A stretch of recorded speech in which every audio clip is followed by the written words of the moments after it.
I caught some of it live. I did not watch the end though. I know that there's at least 2 good matches in like the top 8 bracket, but I wanted to watch some select matches up until then.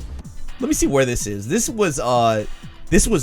Lyric versus Your Rage, right? I remember watching this set. Yep.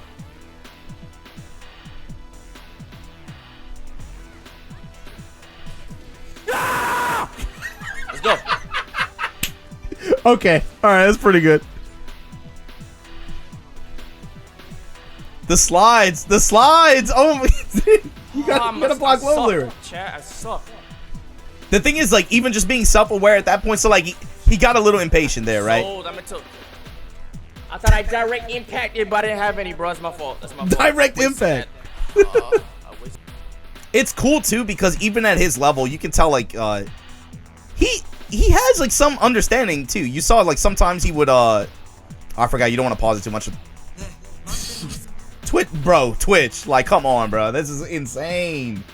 I guess you know the thing about it is Kimberly at this level, she's good. She's almost like free to open you up, right? He woke up with it.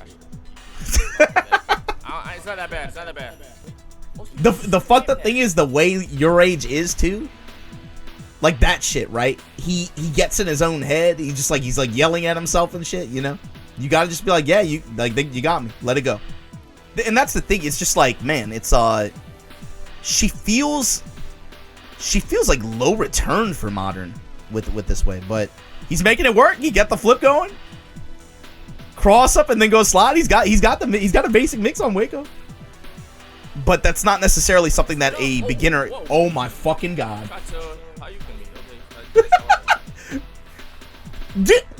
Does he know how sick that is? Like, run up to them on their wake up, call out the EXDP. Let's see for that piece. the fucking walk up to you, Super Oki. Got him. The neck cracks. Yeah, not stand blocking if you can't do that, you know.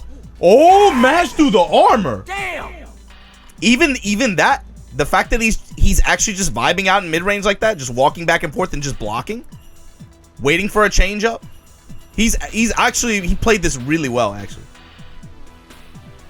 Like you can, that's the thing. You can see some of the pieces connecting in their heads. It's cool.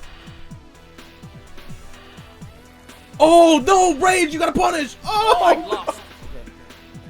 Come on. Oh, it's the end. It's over. Oh, I thought it was 1-1. Oh, I thought it was 1-0. Oh, I'm stupid.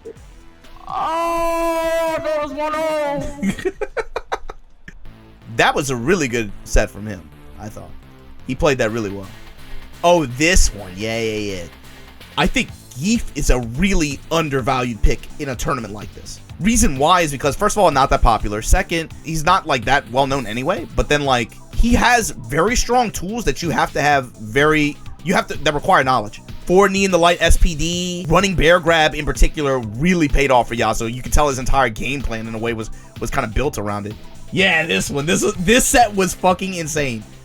This is the set. This was a crazy set. But yeah, armor on running bear grab like that, that's at this level, that's gonna give people problems. That's straight up, you can just rob people with this character.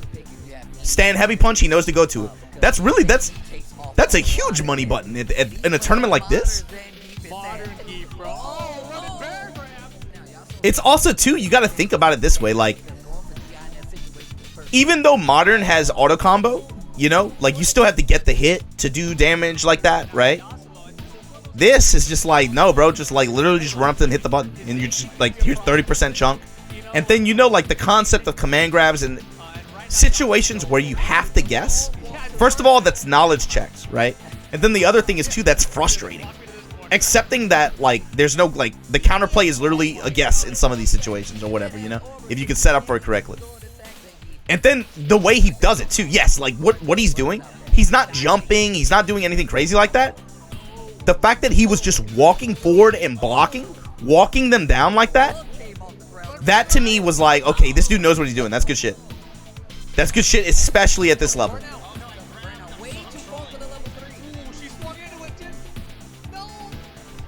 No block punish, doesn't matter. Running bear grab all day. Yeah, because it's like a jump scare, right? It's like a QTE. Ooh. And that you just saw there is like, if I'm not mistaken, Modern Geef is only heavy punch command grab, which has the shortest range. So you saw him stand just outside of it. That's the one issue there, right? It's like, you benefit if you can still do normal command grab motion and play this character. Because you have the threat, especially of the walking super, you know? He's not even doing SPD. He's just doing running bear grab. It's good. It's smart too because it gives you insurance.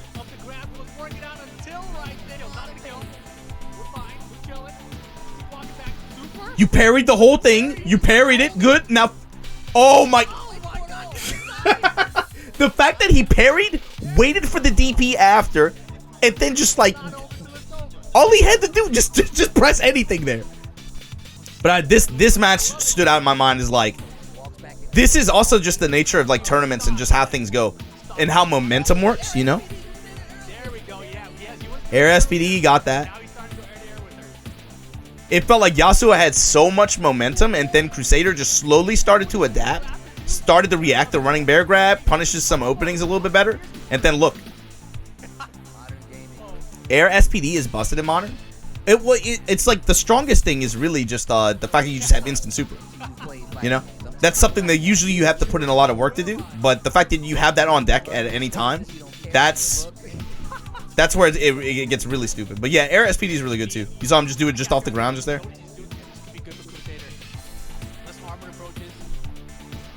I like it. I like it. I like it.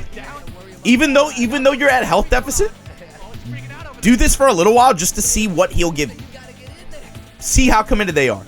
Even though their drive meters, you know, they're in burnout right now. You don't want to try to push something that isn't there, you know? And then you go in and just do yellow DP repeatedly. DI, no, you can't grab. You can't grab that.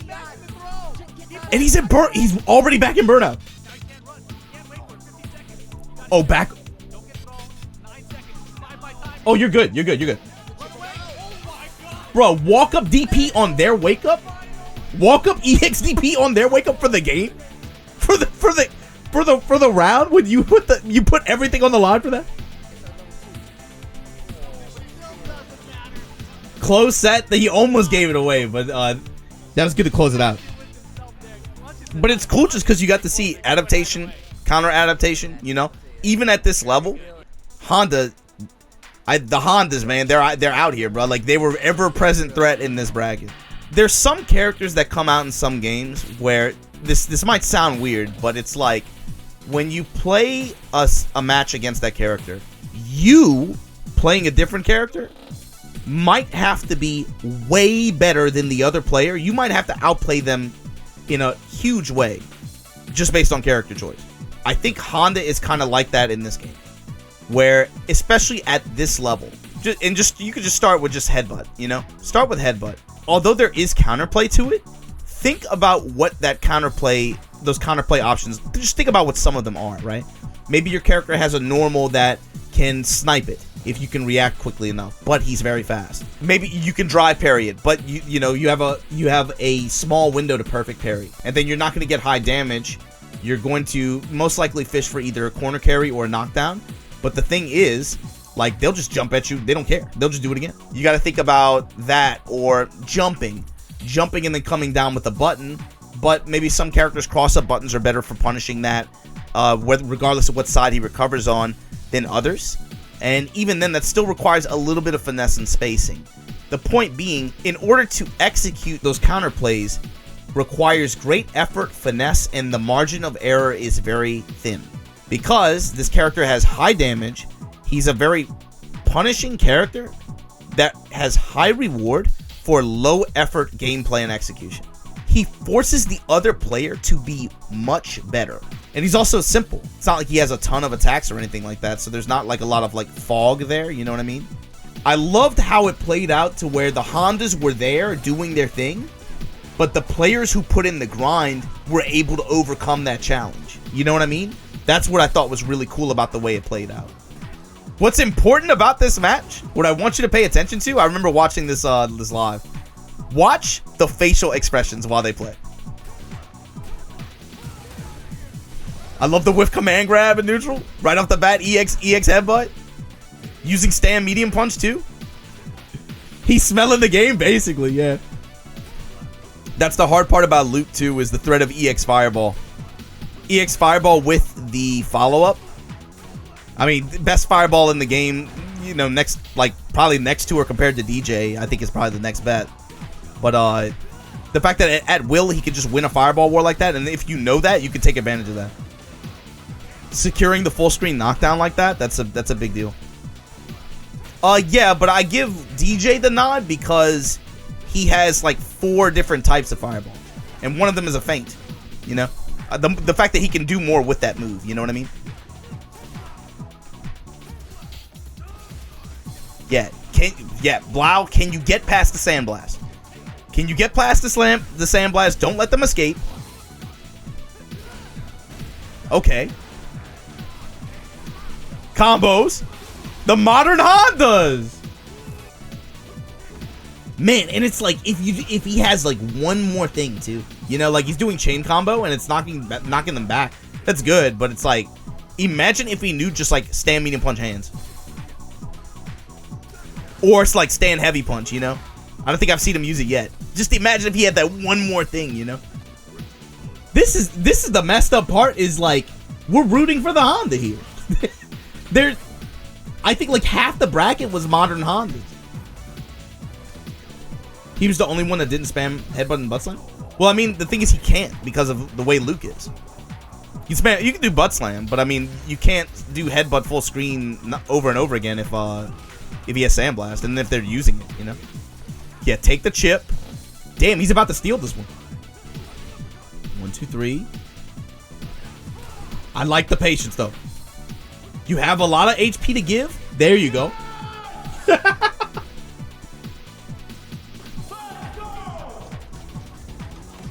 I think he got a little invested in that one. I think he got a little invested. That's someone who, like, that's a huge load off your shoulders too. That's someone who's not used to the stress of playing in a competitive, you know, in like a tournament like that, right? And then the first time you do it, that feeling of just like the tension drop, you know, that kind of feeling. That's real. That's real, dude. If you've never been in one of like that situation before, you'd be surprised, man. How nervous you get. You would be surprised. I wanted to watch one of the, I think Emiru and someone else had a Honda mirror I wanted to watch. No, Summit. Summit. Summit, not like this. Summit. And it's like, that's what I'm talking about. It's like, that's the character, and that's also just the way he's built in this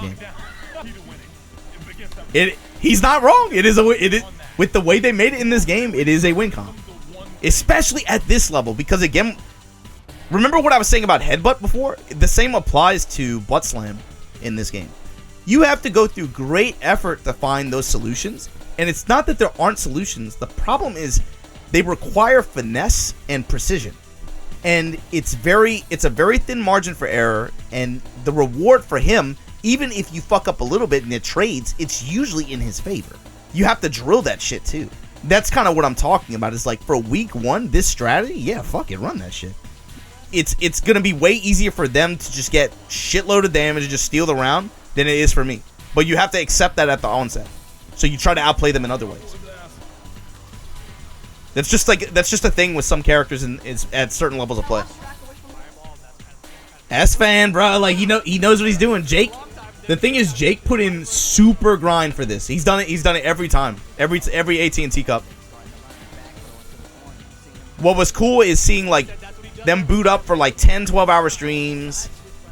Jake was playing with a different high level player every day, just absorbing as much knowledge, getting as much advice, strategies, tactics as possible from as many different people too. That Mega Man approach, that shit helps. That's good. And that's one reason why he got so competent so quickly. DP. And then, yeah, you get back to here, and now you have to worry about the threat of EX Sandblast. Uppercut. He burns himself out, though. S-Man, no. What a I don't even know why that worked. I don't know how he unintentionally jumped in between hits of the super. That shit was godlike. But this felt like a real match. Honestly, like that was the thing. This felt like a match that you would see in pools at a tournament. That's the funny thing about it. Yep. EX Sandblast. And this is where Jake really found the advantage. And it wasn't that S-Man actually, did like that many things wrong. It's just literally just burns himself out trying to parry, just getting frustrated and giving up a little bit too much to EX Sandblast. But that connects, okay. EX Sandblast. That's a big set. That was big. All right, so the big thing is I want to see how Lyric plays around Sandblast. Because like we said before, against Ken, EX Sandblast is the big, like, divider here, right? Because he can just, at will, just win the Fireball War. He gets a knockdown, so he gets full real estate again, and it forces Ryu to have to advance. Ryu does have Fireball, but the threat of EX Sandblast can, at any point, make that a bad decision, It can cost you way more than you would get in return. And look, the movement too. That's what's really cool about this. And I'll get to it again in a little while. But this looks like a pool match at a tournament. And I like that Jake is not even trying to he's not getting greedy either. Literally just staying in the range where he knows he has the advantage like that. Not even giving him the openings really to be able to try to get too many parries. Take your hit, get your confirm, get a throw in, back off. I'm in burnout. He's looking for a jump. No, just presses. Forward moving normals from Luke. Obviously, one of the things that makes him such a strong character. Good. When you see the normal anti-airs like that, they put in work. And Lyric, he's getting like parry on Fireball and then trying to do stuff, but Jake's spacing is so good. He's outside of the range every time and just whip punishes. Yeah, S-Fan was playing Classic as well. But even then, like, if you're saying that to like discount, that's not applicable. Modern Ryu is not a very good modern character, but he's real. Even modern Honda, not the best modern character, but that's a real threat, especially at this level. So now you can tell they're both kind of looking to try to like bait a parry and then try to get a grab or something. He doesn't want to use it though. He wants to say this is very greedy. This is very greedy. Oh my god. So greedy. So greedy, but it worked. But that's also Street Fighter 6 is like you use your level 3 to come back in round 2 like that. You're going to go into the last round, you're only going to have level 1 if it goes to the end of the round like that. But if you go into it with level 3 stock like this, it's a different kind of feeling. You're like, I just need my one hit and you're down 50%, Yeah, just legitimate. Bro, the anti-air's on deck? The crouch heavy punches. Confirm. Perfect. Perfect.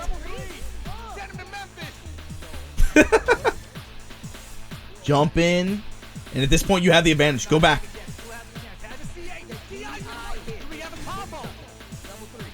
He's a little nervous. Wow, he went throw there. That was but like the thing is, that was a legitimately good set. It was just like, and that's really all there is to it. That's just two dudes that actually put in some grind, put in some, they put in the hours, and it was just legitimately a good set. It was good. Something happened in the middle of it that kind of, I'm not gonna lie, dude, it pissed me off pretty bad. So this tweet came up at some point during that event. They're kind of like, this was kind of like edited in a weird way. Like they went out of their way to cut this like this and offer commentary. Why would you design a character like this? I guess there's nothing wrong with saying that. When Punk can lose, I wonder how many casuals just straight up quit because of stuff like this. I guess. It's kind of a weird tweet. I don't know. Honda's had those same two moves for like literally 20-something, 30 years. Obviously, the frame data on it in this game is kind of wonky and leads to high reward gameplay like this that you see. But I don't see how that's any of the players' fault. The result was some people took this and kind of soapboxed a little bit, kind of added their own thoughts, and this was one of the results. Are you plus? That's Honda doing that? They were mad last year when I played Honda too. It's like, bro, it's for fun. Like, who cares? No one thinks that that's a serious playstyle. So I'll show you what she pulled up. You know, Damascus is my dude, and he later apologized for this and said that he was wrong. But I want you to think about this. These low-level, high-viewer streamers tournaments are literally the worst advertisement possible for the game. Just break it down into sections. Since all these tens of thousands of casual viewers are going to see is the good old fighting games are just button mashing cliche times 1,000. This was probably, and Damascus is my dude. I fuck with him. He later apologized. He said he was wrong. This was probably one of the worst fighting game related tweets of like at least the past 18 months. This shit was just straight ass. And the problem is a lot of people were jumping on this and agreeing and kind of gassing it. And I gotta tell you, this is probably one of the dumbest statements, takes, whatever. These people are playing the same game as you. They're a player just like you. Their experience is worth no more or less than yours is. You talk so much shit about how hard these games are to play and shit like that. You have a moment where people are at least, you know, and even if it's not completely organic, maybe there's a carrot hanging at the end of a string or some shit. Maybe it's for some whatever the case may be. On some level, they're a player just like you know, for however, you know, whatever moment in time. And my thing with that is, and here's the other thing too. A lot of what you saw with this event and a lot of the matches that you see and some of those experiences, although it's not S+ class level play, you know, it's not Mena versus Nephew or Knuckle-Doo versus Punk or whoever for the, you know, 50th time this week, you cannot claim that their experience is not relatable. That's what makes some of this so fun to watch. And I just gotta say, like, that mindset of it is like, I just don't even know where they were coming from with this shit. How many people watching some of these streams do you think give a flying fuck about fighting games before last week or the week or last year, the week before that? And the thing is, you have these people who are sharing their unique journeys, their unique perspectives on these games with their audiences like that. And I'm just thinking like, bro, you're gonna look at that and say, fuck those guys? Make it make sense, bro. That shit is completely asinine. What do you think did more damage this past week? Do you think some people seeing how effective Honda can be with 2 attacks? Or that these cringe-ass tweets that these people who are going, again, on their own individual journeys with the games like this, sharing that with their audiences of tens of thousands of people, many of whom might not even experience a fighting game otherwise. And I guarantee you, there is at least a net positive of, at minimum, +1 person picked up the game after seeing this shit. When you do some shit like that, the damage is already done by firing it off. That's all I want to say. I just don't, like, that mentality does not represent everybody. There are people with enough perspective to know that that's bullshit. And that's all I wanted to say about it. But anyway, let me know what you guys think, and hopefully you enjoyed the matches this year. I'll catch you guys next time.